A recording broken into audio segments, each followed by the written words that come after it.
Hello everyone and welcome to my YouTube channel. In today's class we are going to learn tenses. We have learned present tense in our part 1 video. You can get the link of part 1 video in the description below. Now we are going to start the second part of this video and that is past tense. आज हम past tense के विषय में बात करेंगे। पहले हम जानेंगे कि पहचान कैसे करेंगे। हम पास्ट टेंस, प्रेजेंट टेंस, इनकी पहचान इजीली कैसे कर सकते हैं। प्रेजेंट टेंस हमें क्या बताता है? जो काम चल रहा होता है, जस्ट ता है, ती है, ते है, यह प्रेजेंट टेंस की पहचान होती है। इंडेफिनिट में जब हम कंटिन्यूस की बात करते हैं तब उसमें होता है रहा है, रहे हैं और रही है। जब हम आते हैं पास्ट परफेक्ट टेंस पर तब उसमें पहचान होती है हमारी चुका है, चुकी है और चुके हैं से। और लास्ट टेंस आपका होता है प्रेजेंट परफेक्ट कंटिन्यूअस टेंस। तो आज हम बात कर रहे हैं पास्ट टेंस की। पास्ट टेंस की पहचान हम कैसे करेंगे? वाक्य के लास्ट में, टेंस में जो सेंटेंस होता है उसके लास्ट में था, थी, थे, और कंटिन्यूअस में रहा था, रहे थे और रही थी। पास्ट परफेक्ट कंटिन्यूअस में जो पहचान होगी वो इंडिकेट होगा चुका था, चुके थे और चुकी थी। और लास्ट में जब हमारा लास्ट टेंस होता है कंटिन्यूअस टेंस, उसमें रहा होगा। तो ये हमारी पहचान होती है पास्ट टेंस में। जब हम फ्यूचर की बात करते हैं, फ्यूचर में आपका सेंटेंस में आएगा गा, गे और गी। और कंटिन्यूअस टेंस में आपका होगा रहा होगा, रही होगी, रहे होंगे। फ्यूचर परफेक्ट टेंस में आपकी पहचान होगी चुका होगा, चुकी होगी और चुके होंगे। और फ्यूचर परफेक्ट कंटिन्यूअस टेंस में रहा होगा, रही होंगी। ये सब हमारी इंडिकेशन होती हैं कि किस तरह से हम इन टेंसेस को पहचान सकते हैं। Now we will talk about simple past tense. Simple past tense, इसमें हम कैसे करते हैं सेंटेंसेस को? सबसे पहले हम यूज़ करेंगे सब्जेक्ट, देन वर्ब, वर्ब की सेकंड फॉर्म यूज़ करते हैं हम, एंड लास्ट में हमारा ऑब्जेक्ट यूज़ होता है।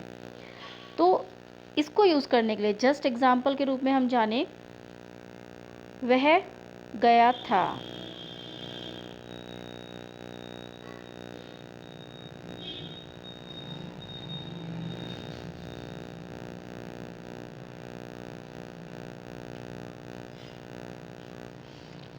वह सब्जेक्ट, ही,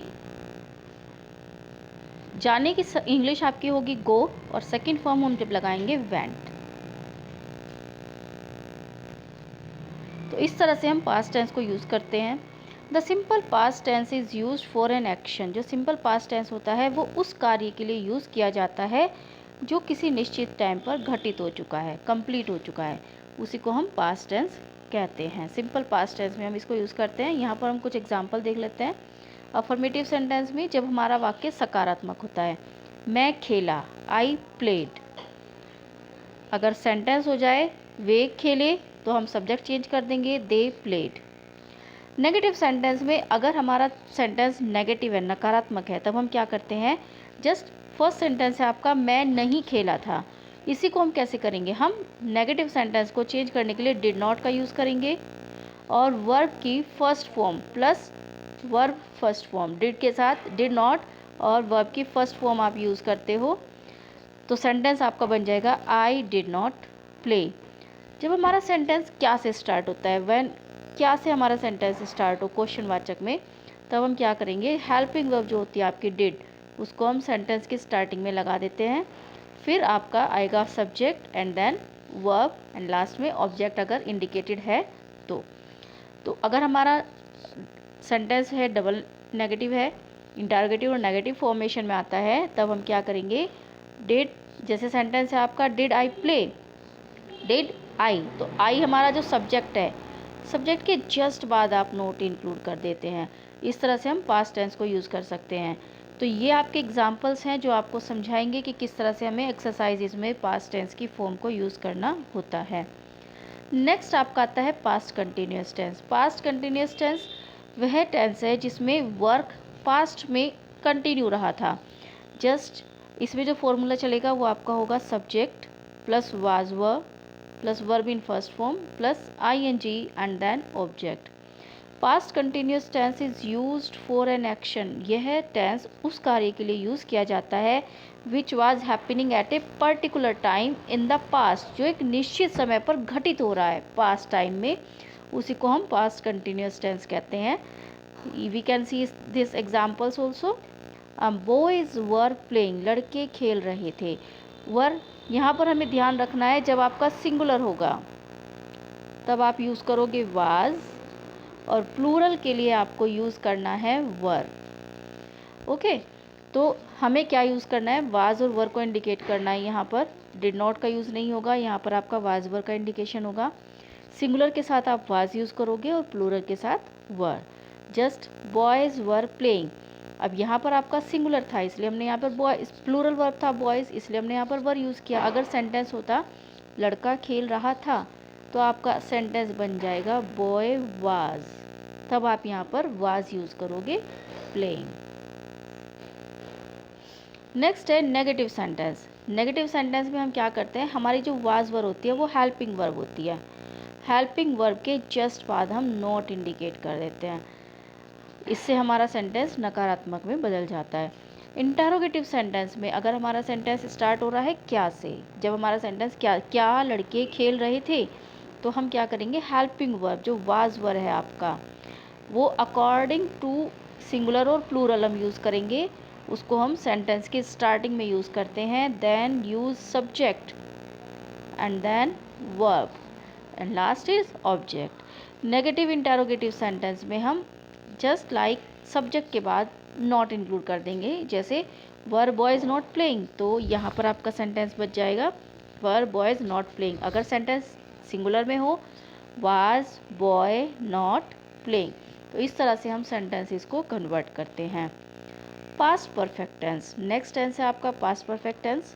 पास्ट परफेक्ट टेंस में जो फॉर्मूला चलता है वो आपका यूज़ होता है subject plus had and then verb की third form plus object. The past perfect tense is use to express an action, यह उस कार्य को बताता है that was completed before another action, दूसरे काम को स्टार्ट करने से पहले ही यह वर्ब खत्म हो गया। It is used with the earlier of the two actions, यह दो कार्यों में सबसे पहले खत्म होने वाला कार्य होता है। The simple past tense is use with the other action, और इसमें जो सिंपल पास्ट टेंस होता है वो दूसरे कार्य के साथ यूज़ किया जाता है। Just with example, Shaila had played, Shaila खेल चुकी थी, मीन्स शैला किसी और बच्चे के खेलने से पहले ही खेल चुकी थी, तो हमारा सब्जेक्ट हो जाएगा यहाँ पे सब्जेक्ट, फिर देन हैड आपने यूज़ किया और यहाँ पर थर्ड फॉर्म यूज़ हो गई प्ले की। आप इस तरह से इसको सेंटेंस को यूटिलाइज करेंगे। अगर इसकी जगह पर सेंटेंस हो जाए रीता सो चुकी थी, तो आप क्या यूज़ करोगे, Rita had slapped, Rita had slapped. Then next है आपका नेगेटिव सेंटेंस। नेगेटिव में हम हमेशा हैड के जस्ट बाद, हैड आपका हेल्पिंग वर्ब होती है और हेल्पिंग वर्ब के जस्ट बाद हम नॉट इंक्लूड कर देते हैं और सेंटेंस हमारा नेगेटिव में बदल जाता है। इंटरोगेटिव होने पर जस्ट वही यूज़ करना है आपको, अगर वाक्य के स्टार्टिंग में क्या लिखा हुआ है तब आप हैड जो आपकी हेल्पिंग वर्ब है उसको वाक्य के स्टार्टिंग में यूज़ करोगे, देन सब्जेक्ट, फिर आपका वर्ब की थर्ड फॉर्म। देन लास्ट है आपका नेगेटिव इंटरोगेटिव सेंटेंस। इसमें आपको क्या करना होता है, अगर इंटरोगेटिव नेगेटिव है दोनों फॉर्म, अगर आपका क्वेश्चन वाचक वाला वाक्य है क्या शैला क्यों नहीं खेल चुकी थी, तो आपका सेंटेंस कैसे स्टार्ट होगा, why had Shaila not played, तो इस तरह से आप इसको यूज़ कर सकते हो। इस तरह से हम सेंटेंसेस को यूज़ करते हैं। अगर आपका स्टार्ट क्या से होता है तब आप हेल्पिंग वर्ब स्टार्टिंग में लगाएंगे, लेकिन अगर आपका क्वेश्चन वर्ड बीच में आता है, कब, क्यों, कैसे, कहाँ, ये आपके क्वेश्चन वर्ड होते हैं, इनको अगर आपको यूज़ हो रहा है बीच में यूज़ हो रहे हैं, तो हम इनकी स्पेलिंग्स को पहले यूज़ करते हैं, यूटिलाइज़ करते हैं, और उसके बाद आपकी हेल्पिंग वर्ब आती है और देन सब्जेक्ट और देन वर्ब की थर्ड फॉर्म। तो इस तरह से हम इस रूल्स को यूज़ करते हैं। Past perfect continuous tense, past perfect continuous tense में आप क्या करेंगे, सब्जेक्ट, फिर हैड, फिर then been and then verb की फर्स्ट फॉर्म प्लस ऑब्जेक्ट। यहाँ पर बीन इंक्लूड होता है, इस कारण से आपकी वर्ब की फर्स्ट फॉर्म यूज़ होती है। The past perfect continuous tense is used for an action, यह उस कार्य को बताता है that began before a certain point in the past and continued up to the that point. यह एक निश्चित समय से शुरू हुआ और एक आने वाले टाइम पर, मतलब निश्चित समय से शुरू होकर यह चल रहा था, वर्क कंप्लीट हो रहा था लेकिन निश्चित समय से शुरू होकर चल रहा था। इसको हम ऐसे भी देख सकते हैं, रिया हैड बीन प्लेइंग, रिया खेल रही थी। अब खेल रही थी, हमने देखा वो खेल रही थी, लेकिन उसने खेलना हमारे सामने स्टार्ट नहीं किया, वो पहले से ही खेल रही थी। तो यहाँ पर आप रिया खेल चुकी थी, आपका सेंटेंस ऐसे होना चाहिए। तो रिया हैड बीन प्लेइंग। अगर आपका सेंटेंस नेगेटिव है तो आप क्या करेंगे, हैड के जस्ट बाद आप हेल्पिंग वर्ब के जस्ट बाद आप नोट करेंगे, यूज़ इंक्लूड कर देंगे एंड देन बी, फिर प्लेइंग। इंटरोगेटिव सेंटेंस वही 2 फॉर्मूलेज आपके होते हैं। अगर आपका स्टार्टिंग में क्या लिखा हुआ है तो आप क्या करेंगे, हैड जो आपका हेल्पिंग वर्ब है उसको पहले इंक्लूड करेंगे, देन सब्जेक्ट, फिर आपका बीन, फिर verb in first form plus ING. अगर आपका सेंटेंस क्या, ये जो आपके क्वेश्चन वर्ड्स होते हैं कब, क्यों, कहाँ, कैसे, ये सब आपके इंक्लूड होते हैं मिडल में, तब आप क्या करोगे। अगर आपका सेंटेंस है रिया क्यों नहीं खेल चुकी थी, तो आपका क्या हो जाएगा, why had Riya been playing. तब आप इसको इस तरह से यूटिलाइज करोगे। नेक्स्ट है आपका नेगेटिव इंटरोगेटिव। अगर आपका सेम फॉर्मेशन नेगेटिव इंटरोगेटिव रूप में आता है तब आप क्या करेंगे, हेल्पिंग वर्ब के जस्ट बाद आप सब्जेक्ट, फिर देन नॉट इंक्लूड करेंगे। अगर आपका क्वेश्चन वर्ड्स हैं why had Riya not been playing, तब आपका यहाँ पर स्टार्टिंग में ही क्वेश्चन वर्ड इंक्लूड हो जाएगा, यहाँ पर आप क्वेश्चन वर्ड को इंक्लूड कर दोगे। इस तरह से आपके सेंटेंसेस यूटिलाइज होते हैं। So students, you can practice these sentence with the help of this video. आप वीडियो को ध्यान से समझो, then practice other sentence also so that you can easily understand the past tense. Okay, अगर आपको video पसंद आया है तो प्लीज़ लाइक कीजिए, सब्सक्राइब कीजिए एंड शेयर कीजिए। Thank you.